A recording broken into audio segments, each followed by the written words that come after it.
BJD ତରଫରୁ ପ୍ରାୟ ଆସନ ଘୋଷଣା ହୋଇସାରିଥିବା ପରେ ବି ଅନୁଗୁଳ ନିର୍ବାଚନ ମଣ୍ଡଳୀ ପାଇଁ ଆସନ ଘୋଷଣା ହୋଇପାରୁନାହିଁ। ତେବେ ଏତେ ବିଳମ୍ବ କାହିଁକି? କାରଣ କ'ଣ? ଆସନ୍ତୁ ଜାଣିବା। ତେବେ ବିଶେଷ ସୂତ୍ରରୁ ଜଣାପଡ଼ିଛି ଯେ ଏଥର ରଜନୀକାନ୍ତ ସିଂଙ୍କୁ ଟିକେଟ୍ ନ ମିଳିପାରେ ଏବଂ ବିପ୍ଳବ ଜେନା ହିଁ ଟିକେଟ୍ ପାଇପାରନ୍ତି ବୋଲି ଖବର ଆସୁଛି। ଏବଂ ଏକଥା କାଲି ନବୀନ ନିବାସରେ ମିଟିଂ ହୋଇଥିଲା ଏବଂ ଏଥିରେ ଦଳର ସମ୍ପାଦକ ପ୍ରଣବ ପ୍ରକାଶ ଦାସ ଏବଂ ଭିକ ପାଣ୍ଡିଆନଙ୍କ ସହିତ ବିପ୍ଳବ ଜେନା ସହିତ ଆଲୋଚନା କରିଛନ୍ତି। ତେବେ ଆଲୋଚନାରୁ ଯାହା ଜଣାପଡ଼ିଛି ବିପ୍ଳବ ଜେନା ହିଁ ଏଥର ଅନୁଗୁଳ ଟିକେଟ୍ ପାଇପାରନ୍ତି। ବିପ୍ଳବଙ୍କ କହିବା ମୁତାବିକ ପଞ୍ଚାୟତ ଇଲେକ୍ସନ୍ ତାଙ୍କ ତରଫରୁ ବିଜେଡିକୁ ଭଲ ଫାଇଦା ମିଳିଛି। ଏଥର ମଧ୍ୟ ଟିକେଟ୍ ମୁଁ ପାଇଲେ ସୁନିଶ୍ଚିତ ବିଜୟ ଲାଭ କରିବି ବୋଲି ଦୃଢ଼ୋକ୍ତି କରିଛନ୍ତି।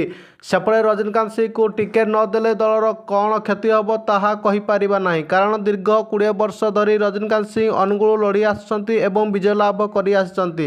ତାଙ୍କର ପୁରୁଣା ସଂଗଠନ ଅଛି। ଟିକେଟ୍ ନ ପାଇଲେ କିଛି ବି ହୋଇପାରେ ବୋଲି ବିଜେଡି ଜାଣିଛି।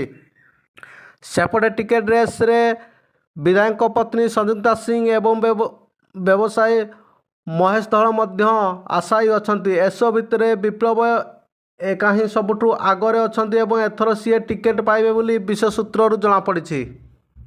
ସେପଟେ ଟିକେଟ୍ ରେସ୍ରେ ବିଧାୟକଙ୍କ ପତ୍ନୀ ସଂଯୁକ୍ତା ସିଂ ଏବଂ ବ୍ୟବସାୟୀ ମହେଶ ଧଳ ମଧ୍ୟ ଆଶାୟୀ ଅଛନ୍ତି। ଏସବୁ ଭିତରେ ବିପ୍ଳବ ଜେନା ସବୁଠୁ ଆଗରେ ଅଛନ୍ତି ଏବଂ ଏଥର ସିଏ ଟିକେଟ୍ ପାଇ